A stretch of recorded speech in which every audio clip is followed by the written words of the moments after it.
एक प्राचीन खंडहर की गहराई में एक्सप्लोरर्स की एक टीम अपने ही खून के तालाब में पड़ी हुई है। वहां बचने वाला इकलौता इंसान है जूलियन, जिसे तुम वॉलमार्ट का सन जिन वू भी कह सकते हो। वो एक होनहार सोर्ड्समैन है जिसने अभी तक उस इंसेनली पावरफुल दुश्मन के सामने हार नहीं मानी है जिसने उसकी पूरी टीम को मार डाला। उसके हाथ कांप रहे हैं, लेकिन उसने अपनी तलवार मजबूती से पकड़ रखी है क्योंकि एक विशालकाय स्नेक मॉन्स्टर उस पर हमला करने के लिए अपना सिर उठाता है। जैसे ही वो स्नेक मॉन्स्टर उसकी तरफ झपटता है, जूलियन भागकर साइड में हो जाता है और फिर बहुत ऊंचाई पर कूदकर उस पर एक जोरदार प्रहार करता है। लेकिन वो स्नेक मॉन्स्टर भी बहुत चालाक है और उसे इस हमले का पहले से ही अंदाजा था। वो अपने बेहद मजबूत नाखूनों से जूलियन के हमले को रोक लेता है और उसे पीछे धकेल देता है। जूलियन उस मॉन्स्टर को अपनी तरफ खींचने के लिए दीवार की तरफ भागता है और फिर अपनी पूरी ताकत के साथ उस पर झपट पड़ता है। वो मॉन्स्टर उसे पूरा निगलने के लिए अपना जबड़ा चौड़ा कर लेता है, लेकिन ऐन मौके पर उसकी नजर जूलियन की तलवार पर चमकते हुए नीले ऑरा पर पड़ती है। वो मॉन्स्टर तुरंत समझ जाता है कि ये हमला खतरनाक होने वाला है, इसलिए वो अपनी पूंछ से जोरदार वार करके जूलियन को दूर फेंक देता है। जूलियन के मुंह से बहुत सारा खून निकलता है और वो सीधे दीवार से जा टकराता है, लेकिन मॉन्स्टर के दोबारा हमला करने से ठीक पहले उसे होश आ जाता है। वो बचकर साइड में निकल जाता है और देखता है कि मॉन्स्टर का सिर दीवार में फंस गया है और ये उसके लिए उस मॉन्स्टर को खत्म करने का सबसे सुनहरा मौका है। वो ऊपर कूदता है और सांप के सिर में वार करने के लिए अपनी तलवार के जरिए अपनी पूरी ताकत झोंक देता है, लेकिन उसकी तलवार उस भयानक पावर को बर्दाश्त नहीं कर पाती है और बीच से टूट जाती है, जिससे उसका आधा हिस्सा सांप के सिर के अंदर ही फंसा रह जाता है। उस धमाके की वजह से जूलियन दूर जाकर गिरता है और इससे पहले कि वो खुद को संभाल पाता, वो सांप खुद को आजाद कर लेता है और सीधा उसके पैर को चबा लेता है। जूलियन दर्द से चीख उठता है और अपनी टूटी हुई तलवार से सांप की आंख पर बार बार वार करता है, लेकिन उसे रोकने के लिए इतना काफी नहीं होता। वो सांप उसके पैर को किसी खिलौने की तरह चबाता रहता है और फिर उसे उठाकर जोर से जमीन पर पटक देता है। वो सांप लगातार जूलियन के पैरों को फाड़ता रहता है, जबकि वो दर्द से चीखते हुए सोच रहा होता है कि उसे इस तरह से नहीं मरना है। वो टुन नाम के एक आदमी को कोसने लगता है जिसने उसे इस हालत में पहुंचाया था, और उसे याद आता है कि कैसे एक बहुत बड़े इनाम का वादा करके उसे इस मिशन पर भेजा गया था, लेकिन आखिर में उसे सिर्फ एक खौफनाक मौत ही मिली। सांप के जबड़े से आजाद होते ही वो घिसटते हुए अपनी तलवार की तरफ बढ़ता है, लेकिन तभी उसे एहसास होता है कि वो चाहे जो कर ले, इस लड़ाई का अंजाम अब नहीं बदल सकता। वो जोर जोर से हंसने लगता है और सांप से कहता है कि वो इस खेल को जल्दी खत्म कर दे, और वो सांप तुरंत उस पर झपट पड़ता है, लेकिन उस सांप का हमला कभी उस तक पहुंच ही नहीं पाता और इसके बजाय उसे एक आवाज सुनाई देती है जो शिकायत कर रही होती है कि वो बहुत ज्यादा शोर मचा रहा है। जब जूलियन अपनी आंखें खोलता है तो वो देखता है कि उसके आसपास का समय पूरी तरह रुक चुका है और फिर उसे वही आवाज दोबारा सुनाई देती है। उसे लगता है कि ये कोई बात करने वाला रेलिक है और वो चिल्लाकर कहता है कि उसने पास्ट में ऐसे बहुत सारे देखे हैं। वो उस रेलिक से कहता है कि उसे कोई फर्क नहीं पड़ता कि वो किस भगवान का है, बस वो इस सांप को खत्म कर दे और उसे इस जगह से बाहर जाने दे। वो आवाज उस पर हंसती है और पूछती है कि क्या उसे सच में लगता है कि सांप के मारे जाने के बाद भी वो इस जगह से बाहर निकल पाएगा। तभी जूलियन की नजर अपने पैरों पर पड़ती है, या यूं कहें कि पैरों के नाम पर जो थोड़ा बहुत हिस्सा बचा था उस पर। वो आवाज कहती है कि अगर वो किसी तरह घिसटकर इस जगह से बाहर निकल भी गया तो भी वो इतना खून बह जाने की वजह से मर जाएगा, और ये बहुत शर्म की बात है क्योंकि वो एक होनहार इंसान था जो बस एक गलत युग में पैदा हुआ। जूलियन चीख कर कहता है कि वो भी इस तरह की जिंदगी नहीं जीना चाहता था, लेकिन उसकी जिंदगी किस दिशा में गई उस पर उसका कोई कंट्रोल नहीं था। वो एक बार फिर से टुन नाम के उस इंसान को गालियां देता है और कसम खाता है कि चाहे कुछ भी हो जाए वो उसे जान से मार डालेगा। मौत से सिर्फ 12 मिनट दूर होने के बावजूद जूलियन का ये पागलपन उस आवाज को बहुत पसंद आता है और वो छत से नीचे उतरने लगता है। जूलियन देखता है कि एक चमकती हुई सुनहरी रोशनी के बीच से 4 आंखों वाला एक कौवा उड़ते हुए नीचे आ रहा है, जिसने उसे एक मौका देने का फैसला किया है। वो कौवा उससे कहता है कि जाओ और अगर तुम कर सकते हो तो सच्चे राजा का सिंहासन हासिल करके दिखाओ, और फिर वो उस पर एनर्जी का एक जोरदार धमाका करता है। जूलियन को एक ऐसा दर्द महसूस होता है जिसे शब्दों में बयान नहीं किया जा सकता, क्योंकि उसके कटे हुए पैर पलक झपकते ही वापस उगाते हैं। जब वो अपनी आंखें खोलता है तो वो इतना ज्यादा घबराया हुआ होता है कि उसे एहसास ही नहीं होता कि उसके पैर वापस आ चुके हैं और वो उस डंजन से बाहर आ चुका है। वो सोच में पड़ जाता जाता है कि उस कौवे का क्या चक्कर था जिसने उसे सच्चे राजा का सिंहासन हासिल करने के लिए कहा था, और उसे महसूस होता है कि वो जरूर कोई हाई क्लास रेलिक रहा होगा। अचानक उसे एहसास होता है कि उसके पैर वापस आ चुके हैं और वो पूरी तरह से जिंदा और एकदम स्वस्थ है। वो चारों तरफ देखता है और पाता है कि कुछ बेहद गुस्से में खड़े पुलिस वाले उसे घूर रहे हैं, जबकि एक औरत शिकायत कर रही है कि उसने बिना किसी वजह के उसके बेटे को पीटा है। जूलियन हैरान रह जाता है कि आखिर ये सब क्या हो रहा है और वो यहाँ क्यों है, जबकि उसके सामने खड़ा ऑफिसर उससे पूछताछ करने की कोशिश कर रहा होता है। वो उसके सवालों पर ध्यान नहीं दे पाता और सोचता है कि क्या वो कौवा उसे कोई ऐसा सपना दिखा रहा है जो बिल्कुल सच लग रहा है। जब जूलियन अपना नाम तक नहीं बताता तो ऑफिसर चिढ़ जाता है और कहता है कि साल 2025 की शुरुआत करने का ये बहुत ही बकवास तरीका है। ये बात सुनकर जूलियन अचानक ख्यालों की दुनिया से बाहर आता है और वो कैलेंडर चेक करता है जिसमें तारीख 1 जनवरी 2025 लिखी होती है। लेकिन ये मुमकिन नहीं होना चाहिए था क्योंकि 2025 तो 15 साल पहले बीत चुका था। जूलियन समझ जाता है कि उस कौवे ने उसे एक और मौका देने के लिए पास्ट में भेज दिया है और वो मुस्कुराने लगता है क्योंकि अब वो अपनी जिंदगी को दोबारा अपनी मर्जी से जी सकता है। अचानक उसका ध्यान अपने बगल में खड़ी उस कैरन पर जाता है जो अपने बेटे को पीटने के लिए उस पर चिल्ला रही थी। थोड़ा ध्यान देने के बाद जूलियन को वो औरत और उसका बदसूरत बेटा याद आ जाते हैं। हाई स्कूल में वो लड़का जानबूझकर उससे लड़ने के लिए आया था और जब जूलियन ने उसे धक्का दिया तो वो किसी सॉकर प्लेयर की तरह जमीन पर गिरकर नाटक करने लगा और उसे सीधा पुलिस स्टेशन ले आया। उसे याद आता है कि पिछली बार उस औरत ने मुआवजे के नाम पर एक बहुत ही बेहुदा रकम की मांग की थी और क्योंकि उस वक्त वो बहुत गरीब था इसलिए उसे अपने घुटनों पर बैठकर उस रकम को कम करने की भीख मांगनी पड़ी थी।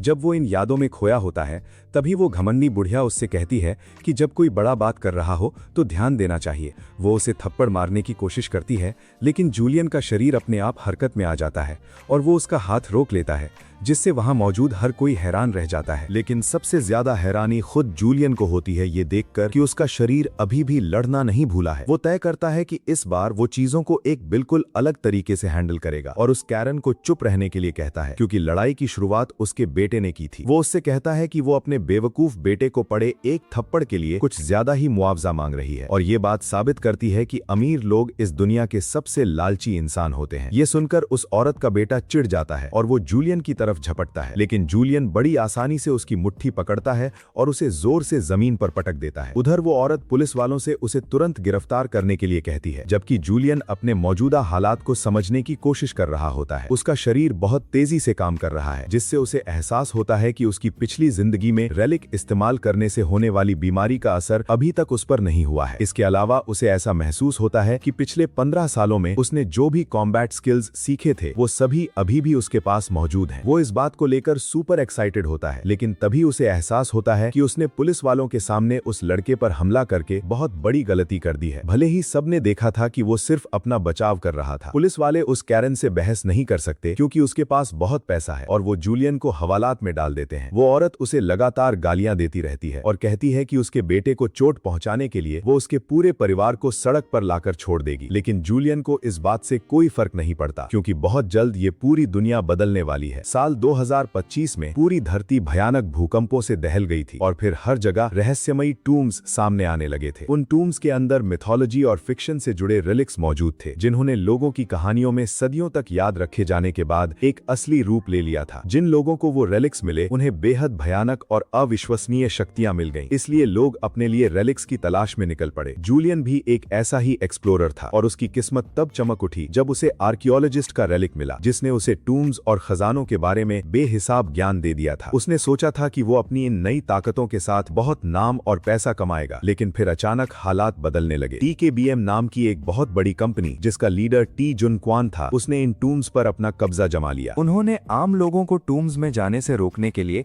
अपने ट्रेंड सोल्जर्स का इस्तेमाल करना शुरू कर दिया। बाकी बड़ी कंपनियों ने भी टूम्स पर अपना एकाधिकार जमा लिया और आम इंसान इस कैपिटलिज्म की ताकत के सामने कुछ नहीं कर सके। किस्मत से जूलियन की काबिलियत को पहचान लिया गया और TKBM ने उसे अपने साथ काम करने के लिए चुन लिया। सालों तक उसने उस कंपनी के सारे गंदे काम संभाले जिनमें चोरी करना, तस्करी, जासूसी और सरकार के कंट्रोल वाले टूम्स पर गैर कानूनी तरीके से रेड मारना शामिल था। उसकी वजह से टूहन ने बेशुमार पैसा कमाया, लेकिन जूलियन को उसके बदले में कुछ खास नहीं मिला। उसे जो मिला वो थी बाकी लोगों की नफरत और तिरस्कार, जो उसे टूहन का पालतू कुत्ता बुलाते थे। लेकिन जूलियन को इस बात से कोई परेशानी नहीं थी क्योंकि उसने खुद टूहन का कुत्ता बनना चुना था। लेकिन लेकिन आखिर में टूहन ने उसे एक ऐसे जाल में भेजकर मरने के लिए छोड़ दिया जिसने लगभग उसकी जान ही ले ली थी। पिछली बार चीजें कैसे बिगड़ी थीं, ये सोचने के बाद जूहियन तय करता है कि उसे जितनी जल्दी हो सके टूम्स की खुदाई के लिए खुद को तैयार करना होगा। जैसे ही वो ये सोचता है, उसके सामने एक मैसेज उभर कर आता है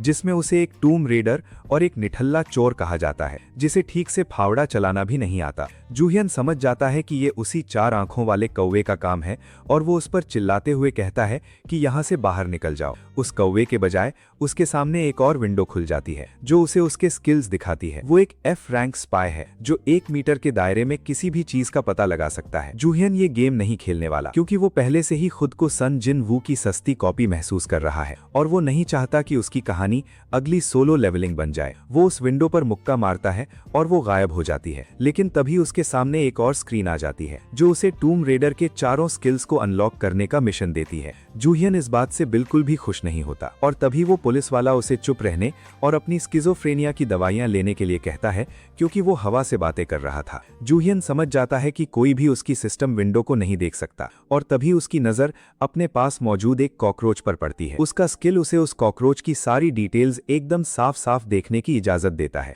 और उसे एहसास होता है कि ये वही स्किल है जो उसे आर्कियोलॉजिस्ट के रेलिक ने दिया था और अब वो इसे अपनी सिस्टम विंडो के जरिए इस्तेमाल कर सकता है। वो सोचता है कि उसकी शुरुआत बहुत शानदार हुई है, लेकिन तभी उसका दोस्त डिटेक्टिव जिन वू उसे बेल दिलाने के लिए वहां पहुंच जाता है। वो जूलियन से कहता है कि उसकी जगह उस लड़के को सलाखों के पीछे होना चाहिए था और साथ ही भरोसा दिलाता है कि वो सब कुछ संभाल लेगा। जूलियन उसे शुक्रिया कहता है और जिन वू ये सुनकर एकदम हैरान रह जाता है क्योंकि वो आमतौर पर इतना तमीज से बात नहीं करता। वो इस बात पर हंसने लगता है और जूलियन भी एक पुराने दोस्त को दोबारा जिंदा और जवान देखकर बहुत खुश महसूस करता है। जब वो दोनों घर की तरफ जा रहे होते हैं तो जूलियन जिन वू से पूछता है कि क्या हाल ही में कोई ऐसी अजीब घटना हुई है जो सुपरनैचुरल जैसी लगे। जिन वू उससे कहता है कि उसे किसी थेरेपिस्ट से मिलना चाहिए क्योंकि उसकी दिमागी हालत बहुत दयनीय लग रही है। अब जूलियन को पूरा यकीन हो जाता है कि दुनिया में अभी तक कोई भी रेलिक यूजर मौजूद नहीं है, लेकिन उसे ये भी महसूस होता है कि टूम्स पहले ही सामने आ चुके हैं। वो सोचता है कि अपना दांव चलने का ये बिल्कुल सही वक्त है, लेकिन दिक्कत ये है कि शुरुआत के ज्यादातर रेलिक्स यूरोप और अमेरिका में थे और उसे वहां जाने के लिए बहुत सारे पैसों की जरूरत है। अचानक उसकी टक्कर कुछ गुंडों से हो जाती है जो उससे पूछते हैं कि वो कहां जा रहा है। जूलियन उन्हें देखकर मुस्कुराने लगता है क्योंकि उसे अपनी पैसों की मशीन मिल चुकी थी। उन गुंडों का लीडर कौन था, जो एक मामूली गुंडा और आर्ट ब्रोकर था। पिछले जन्म में जब जूलियन को पैसों की सख्त जरूरत थी तो वो उसी के लिए काम किया करता था। वो उसे बहुत कम पैसे देता था और एक कुत्ते की तरह बर्ताव करता रहा, लेकिन इस बार उसने तय कर लिया है कि वो चीजों को अलग तरीके से करेगा। गुंडों में से एक उसके पास आता है और उसे होश में आने के लिए कहता है, लेकिन जैसे ही वो उस पर हाथ उठाने की कोशिश करता है, जूलियन उसे एक जोरदार थप्पड़ मारता है और मुक्का मारकर सीधा जमीन पर गिरा देता है। वो कहता है कि वो अपना इस्तीफा दे रहा है और कौन से अपने बकाया पैसे और हर्जाना देने के लिए कहता है। ये सुनकर कौन हंसने लगता है और उस पर हमला कर देता है, लेकिन जूलियन उसे कुत्ते की तरह पीटता है जिसे देखकर बाकी गुंडे बुरी तरह डर जाते हैं। वो सब मिलकर उस पर हमला करने का फैसला करते हैं, लेकिन जूलियन उन्हें भी बड़ी आसानी से धूल चटा देता है। उसे एहसास होता है कि उसके पास अभी भी अपने सारे स्किल्स मौजूद हैं, लेकिन उसके शरीर में ताकत की कमी है, इसलिए उसे ये सब जल्दी खत्म करना होगा। अचानक कौन वापस खड़ा होता है और उसे सबक सिखाने के लिए अपनी जेब से एक सुनहरा चाकू निकाल लेता है। उसका चमचा उससे कहता है कि वो सावधान रहे क्योंकि वो चाकू बहुत खतरनाक है और तभी जूलियन उसे एक रेलिक के रूप में पहचान लेता है। वो सोचता है कि कौन जैसे किसी मामूली इंसान को एक रेलिक कैसे मिल गया, लेकिन फिर उसे लगता है कि ये जरूर उन रेलिक्स में से एक होगा जो टूम्स से बाहर निकलकर इंसानों की दुनिया में मिल जाते हैं। हालांकि उसे इस बात से कोई फर्क नहीं पड़ता क्योंकि वो बहुत जल्द उस गुंडे से वो रेलिक छीनने वाला है। कौन उस रेलिक के साथ जूलियन पर झपट पड़ता है, लेकिन वो उसके सारे हमलों से बच निकलता है और उसका हाथ पकड़कर उसका संतुलन बिगाड़ते हुए उसे दूर फेंक देता है। इसके बाद वो उसी का चाकू उसके गले पर रख देता है। इसकी वजह से वो चाकू कौन को अपने मालिक के रूप में मानने से इनकार कर देता है और सीधा जूलियन के हाथों में आ गिरता है, जो उन लूजर गुंडों को ये दिखाने का फैसला करता है कि असल में रेलिक का इस्तेमाल कैसे किया जाता है। वो उस चाकू की शक्ति को एक्टिवेट करता है जो उसे एक्सरे विजन देती है, जिससे वो अपने दुश्मनों के शरीर के अंदर की एक एक डिटेल देख सकता था। सबसे पहले वो कौन को लात मार मारकर दीवार की तरफ फेंकता है, जबकि वो लड़ने की कोशिश भी नहीं कर रहा था। और तभी वो दोनों चमचे उस पर हमला कर देते हैं। जूलियन उस रेलिक की दूसरी ताकत का इस्तेमाल करता है, जो उसे आंशिक रूप से गायब होने और सुपर फास्ट रफ्तार से आगे बढ़ने की ताकत देती है। इसकी मदद से वो उन दोनों चमचों को इतने भयानक कट्स मारता है कि उन्हें ये एहसास भी नहीं हो पाता कि उन पर हमला हो चुका है। ये देखकर वहां मौजूद हर किसी की रूह कांप जाती है और वो सब तुरंत हार मान लेते हैं। बाद में कॉन अपनी बॉस को बताता है कि कैसे उसने और उसकी पूरी गैंग ने बहुत भयानक मार खाई है, लेकिन उसकी बॉस उसकी बात पर बिल्कुल यकीन नहीं करती। वो गुस्से से पागल हो रही होती है और पूछती है कि वो ऐसा कैसे होने दे सकता है। कॉन बताता है कि जूलियन बहुत ज्यादा तेजी से आगे बढ़ रहा था और उसकी आंखें चमक रही थीं, इसलिए वो लोग कुछ नहीं कर सके। लेकिन सबसे बुरी बात यह है कि उसने कॉन के बैंक अकाउंट के सारे पैसे और एक बुद्ध की मूर्ति भी ले ली है। ये बात सुनकर उसका दिमाग पूरी तरह सनक जाता है और वो उस लूजर से कहती है कि उसे किसी भी कीमत पर वापस लेकर आए। अचानक जूलियन का जासूसी का स्किल एक्टिवेट हो जाता है और उसे पता चलता है कि उस मूर्ति के अंदर कुछ बहुत ही संदिग्ध चीज छिपी हुई है। वो अपने सामने मौजूद स्क्रीन को हटाता है और मूर्ति को हिलाता है। वो अपने चाकू से उस मूर्ति के बेस को काट देता है और नीले रंग के लिक्विड वाली एक छोटी सी शीशी जमीन पर गिर जाती है। जूलियन तुरंत उस मूर्ति को दूर फेंक देता है, क्योंकि वो पहचान चुका था कि वो लिक्विड एक गैर कानूनी ड्रग है। अब बस एक और काम निपटाना बाकी रह गया है और जूलियन अपने डिटेक्टिव दोस्त जिन वू को कॉल करता है। उसी समय क्योंग की बॉस भी अपनी बॉस को फोन करके उस गायब हुई मूर्ति के बारे में बता रही होती है। तभी उसके ऑफिस का दरवाजा जोर से खुलता है और वो भड़कते हुए पूछती है कि जब वो बिजी है तो उसे परेशान करने की हिम्मत किसने की। लेकिन उसे ये देखकर गहरा धक्का लगता है कि सामने जुन वू और एक दूसरा ऑफिसर खड़े हैं जो कियो को हथकड़ी लगाकर उसके ऑफिस में लाए हैं। जिन वू कहता है कि उन्हें एक ड्रग डील के बारे में गुप्त सूचना मिली थी और उन्होंने उसके आदमी को उसी ड्रग की एक बोतल के साथ रंगे हाथों पकड़ा है। वो लोग उस गोदाम की भी तलाशी ले रहे हैं जहां वो काम कर रहा था, ताकि और भी ड्रग्स बरामद की जा सकें। ये बात सुनकर वो औरत अंदर तक घबरा जाती है, लेकिन वो जिन वू को ये यकीन दिलाने की कोशिश करती है कि वो सिर्फ एक आर्ट डीलर है और इससे ज्यादा कुछ नहीं। उसे पूरा भरोसा होता है कि पुलिस उन गोदाम के कमरों की सुरक्षा करने वाले पासवर्ड्स को कभी क्रैक नहीं कर पाएगी। लेकिन ठीक उसी वक्त जिन वू को खबर मिलती है कि उन्होंने गोदाम में रखे सभी आर्ट पीसेस की जांच कर ली है और उन सब के अंदर ड्रग्स भरे हुए थे। जब उस औरत को पता चलता है कि सारे पासवर्ड्स तोड़ दिए गए हैं तो उसे लगता है कि जैसे पूरी दुनिया घूमने लगी हो। जिन वू उसे हथकड़ी पहनाता है और फिर उसकी बात जूलियन से करवाता है, जो उससे कहता है कि उसे अपना पासवर्ड 1 2 3 4 5 से बदल लेना चाहिए। पुलिस वाले जब उस औरत को ले जा रहे होते हैं तो वो उसे गालियां देती है और उसके तुरंत बाद जिन वू जूलियन को मैसेज करता है कि ड्रग्स के इस पूरे रैकेट का पर्दाफाश करने के लिए उसे जल्द ही 10 मिलियन येन का इनाम मिलेगा। ये सुनकर जूलियन बहुत खुश होता है, क्योंकि अब उसके पास रेलिक्स की तलाश शुरू करने के लिए काफी पैसे आ चुके हैं। वो तय करता है कि अगले दिन अपनी जर्नी शुरू करने से पहले वो जल्दी घर जाएगा और थोड़ा आराम करेगा। तभी अचानक उसे किसी चीज के जोर से गिरने की आवाज सुनाई देती है। वो भागकर देखने जाता है कि आखिर क्या हो रहा है और उसे उस जगह पर एक टूम दिखाई देता है जहां पहले उसका फ्लैट हुआ करता था। उसे समझ नहीं आता कि ये एक अच्छी बात है या बुरी, लेकिन वो हालात का जायजा लेने के लिए आगे बढ़ता है। वहां पहुंचकर वो देखता है कि स्थानीय लोग बहुत परेशान हैं, जबकि सेना के जवान उस टूम को घेरे हुए हैं। वो एक औरत को फोन पर बात करते हुए सुनता है जो कह रही थी कि इस देश की सरकार को अभी तक टूम्स के बारे में कुछ नहीं पता है, इसलिए वो इस देश को इसकी असली कीमत पता चलने से पहले ही इसे बम से उड़ाने वाले हैं। लेकिन तभी वहां एक और एक्सकवेटर को देखकर वो औरत हैरान रह जाती है और पूछती है कि रिपब्लिक ऑफ बेंट अपनी एक्सकवेशन टीम को यहाँ भेजकर क्या साबित करना चाहती है।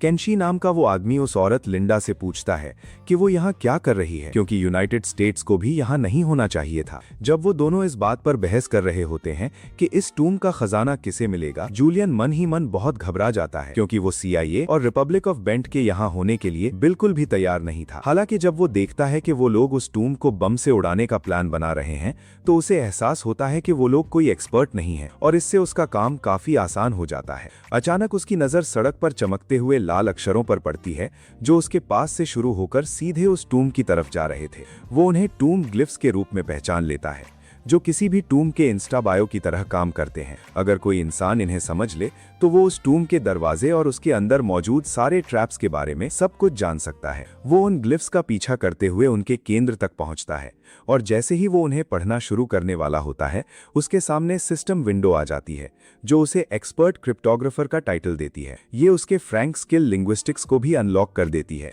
जिससे सभी भाषाओं को समझने की उसकी ताकत और भी ज्यादा बढ़ जाती है। ये उन स्किल्स में से एक है जिसे अनलॉक करके वो अपना पहला क्वेस्ट पूरा कर सकता है। लेकिन जूलियन को इस बात की कोई फिक्र नहीं है। वो बहुत ही जल्दी उस टूम का दरवाजा ढूंढ निकालता है और अपने चाकू से उस पर एक जोरदार वार करता है। जैसे ही वो दरवाजा खुलता है, आसमान की तरफ एनर्जी का एक बेहद चमकीला पिलर फूट पड़ता है। लिंडा और केंशी दोनों ही ये देखकर पूरी तरह शॉक में चले जाते हैं, क्योंकि उन्होंने अपनी जिंदगी में कभी किसी टूम को इस तरह सही तरीके से खुलते हुए नहीं देखा था। लिंडा का एक आदमी उसे बताता है कि टूम का दरवाजा खुल रहा है और केंशी उससे पहले ही उस रोशनी के पिलर की तरफ भाग पड़ता है। लिंडा भी उसके पीछे पीछे जाती है और वो दोनों जमीन में मौजूद एक बहुत बड़े गड्ढे के अंदर कूद जाते हैं, जिसमें से लगातार भारी मात्रा में एनर्जी बाहर निकल रही थी। इस बीच जूलियन दीवार पर बने उन ग्लिस को पढ़ने के लिए एक लाइटर का इस्तेमाल करता है और उनका पीछा करते हुए आगे बढ़ता है, क्योंकि उसे पूरा यकीन है कि यही बिल्कुल सही रास्ता है। वो जल्द ही एक खुली जगह पर पहुंच जाता है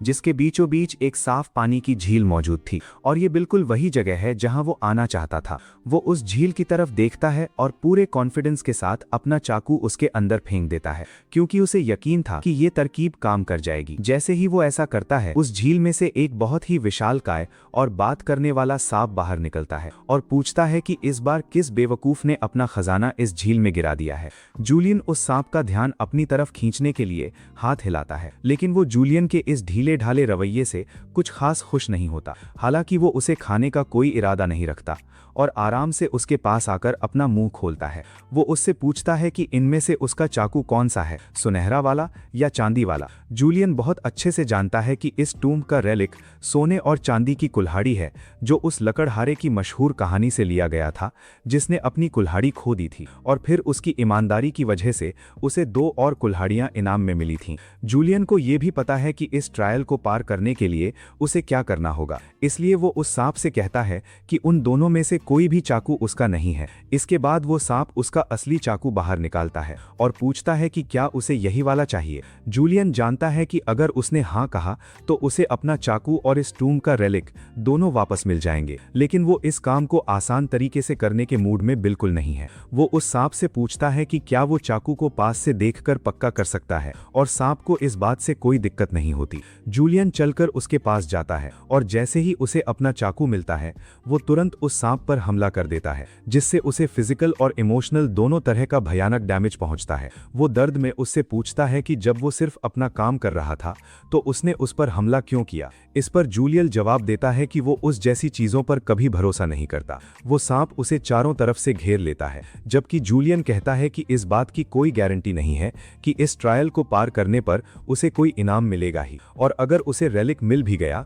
तो हो सकता है कि वो अपना होश खोकर एक खूंखार कातिल बन जाए। ये सुनकर वो सांप हक्का बक्का रह जाता है और जूलियन से पूछता है कि उसे इस राज के बारे में कैसे पता चला। जूलियन को याद आता है कि अपनी पिछली जिंदगी में उसने ये बात न्यूज में पढ़ी थी कि जब वो सोने और चांदी की कुल्हाड़ी अमेरिका में मिली थी तो उसे इस्तेमाल करने वाला इंसान एक सीरियल किलर बन गया था। अचानक वो सांप उस पर हमला कर देता है, लेकिन जूलियन उससे बचते हुए सीधा उसके ऊपर कूद जाता है और अपने चाकू से उसके सिर पर वार करता है। सांप उससे कहता है कि उसे हराने के लिए इतना काफी नहीं है, इसलिए जूलियन अपनी ताकत बढ़ाता है और चाकू को और भी गहराई तक घुसा देता है। दर्द के मारे सांप बुरी तरह तड़पने लगता है और चारों तरफ भागने लगता है, जिससे जूलियन को अपनी जिंदगी की सबसे खतरनाक रोलर कोस्टर राइड का मजा मिलता है। जूलियन समझाता है कि कोई इंसान किसी रेलिक पर किस तरह से कंट्रोल हासिल कर सकता है। पहला तरीका अफिनिटी है, जिसका मतलब है भरोसे के जरिए रेलिक्स को कंट्रोल करना। दूसरा तरीका डोमिनेंस है, यानी ताकत के दम पर किसी रेलिक पर राज करना। और तीसरा तरीका कंपैटिबिलिटी है, जहां यूजर और रेलिक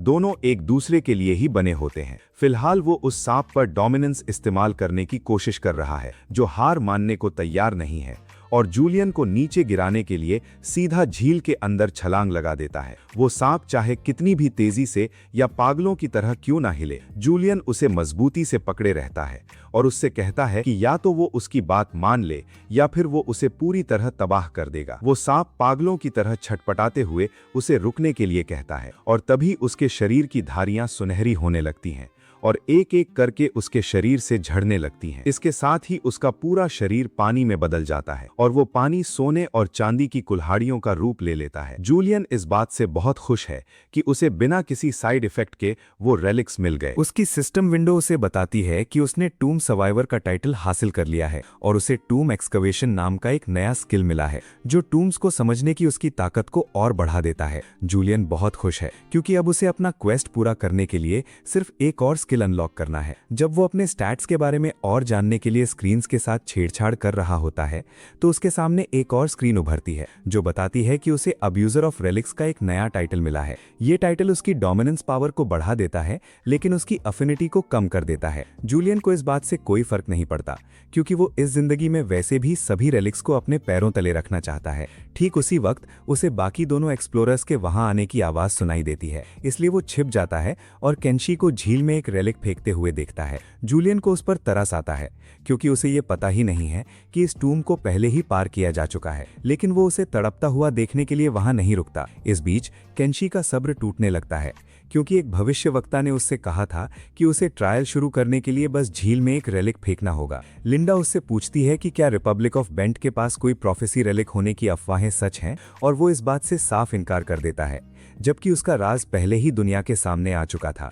अचानक वो टूम बहुत बुरी तरह कांपने लगता है और उसकी छत दरकने लगती है जिसकी वजह से उन दोनों को मलबे में फंसने से बचने के लिए बाहर भागना पड़ता है। इस बीच रियॉन के कुछ चमचे अपनी बॉस की ऑफिस की तलाशी ले रहे होते हैं ताकि ये देख सकें कि क्या वहां कुछ कीमती सामान बचा है, लेकिन वो जगह पूरी तरह खाली होती है। वो सुनहरे बालों वाला लड़का वो अपनी जिंदगी बर्बाद करने के लिए जूलियन को गालियां देता है और बाकी दोनों लड़कों से कहता है कि अब उनका नया बॉस होने के नाते वो उसे जरूर मजा चखाएगा। लेकिन जिस पल उसे जूलियन का कॉल आता है उसकी हवा निकल जाती है और वो डर के मारे जमीन पर गिर पड़ता है। फिर भी वो फोन उठाता है और जूलियन उससे पूछता है कि क्या उसे मौत का बुलावा आ गया है क्योंकि उसने फोन उठाने में बहुत ज्यादा वक्त लगा दिया था। वो उससे कहता है कि वो उसकी इज्जत करे क्योंकि वो एक सीनियर है, लेकिन जूलियन उसे चुप रहने और उसका एक काम करने के लिए कहता है। इस बीच केंशी अपने हेडक्वार्टर्स में कॉल करके बताता है कि वो अपने मिशन में फेल हो गया है, लेकिन तभी उसे पता चलता है कि उसके जाने के बाद एक और भविष्यवाणी हुई थी कि कोई लोकल लड़का उससे पहले ही वो रेलिक ढूंढ लेगा। ये सुनकर केंशी गुस्से से पागल हो जाता है क्योंकि अगर उसे ये बात पहले से पता होती तो उसे इस तरह कीचड़ में धक्के नहीं खाने पड़ते। दूसरी तरफ मौजूद आदमी उसे बताता है कि उनका भविष्यवक्ता हमेशा अक्षरों को ठीक से नहीं पढ़ पाता क्योंकि वे जापानीज में लिखे होते हैं, लेकिन वो केंशी से कहता है कि जिसने भी इस डंजन को जीता है वो उससे बचकर रहे क्योंकि भविष्यवाणी में उसे दुनिया को निगल जाने वाला इंसान कहा गया था। उसी वक्त जूलियन वू को बताता है कि उसका मिशन मीटस नाम के दुनिया के सबसे बड़े सीक्रेट ऑक्शन हाउस में जाना और वहां जैक केमन नाम के आदमी को ढूंढना है। वो उससे पूछता है कि उनके जैसे मामूली लोग आखिर उस ऑक्शन हाउस में कैसे एंट्री ले सकते हैं, लेकिन जूलियन उन्हें सीधा जवाब देता है कि ये उनकी अपनी सिरदर्दी है। वो उनसे कहता है कि ऑक्शन हॉल में जाने के लिए लगने वाला सारा खर्च और उनकी फीस वो खुद भरेगा, इसलिए उन्हें पैसों की फिक्र करने की जरूरत नहीं है, लेकिन अगर उन्होंने उसके लिए काम नहीं किया तो वो उन्हें पीट पीट कर जान से मार डालेगा और उन गुंडों को काम पर लगाने के लिए उसकी ये धमकी काफी थी। इसके बाद जूलियन रेलिक हंटिंग के लिए निकलने की तैयारी करता है। तभी वो न्यूज में सुनता है कि एक और आदमी ने सेपुकू कर लिया है, जिससे पिछले एक महीने में मरने वालों की संख्या 4 हो गई है। ये बात जूलियन के लिए बिल्कुल भी हैरानी की नहीं है क्योंकि पिछली बार भी टूम्स के सामने आने से ठीक पहले ऐसा ही हुआ था। वो आगे बढ़ने लगता है और अचानक केंशी से टकरा जाता है जो उसे तमीज के बारे में भाषण देने लगता है। जूलियन को उसका चेहरा अपनी पिछली टूम रेड से अच्छी तरह याद था और वो वहीं रुकने का फैसला करता है क्योंकि वो जानता है कि रिपब्लिक ऑफ बेंट के पास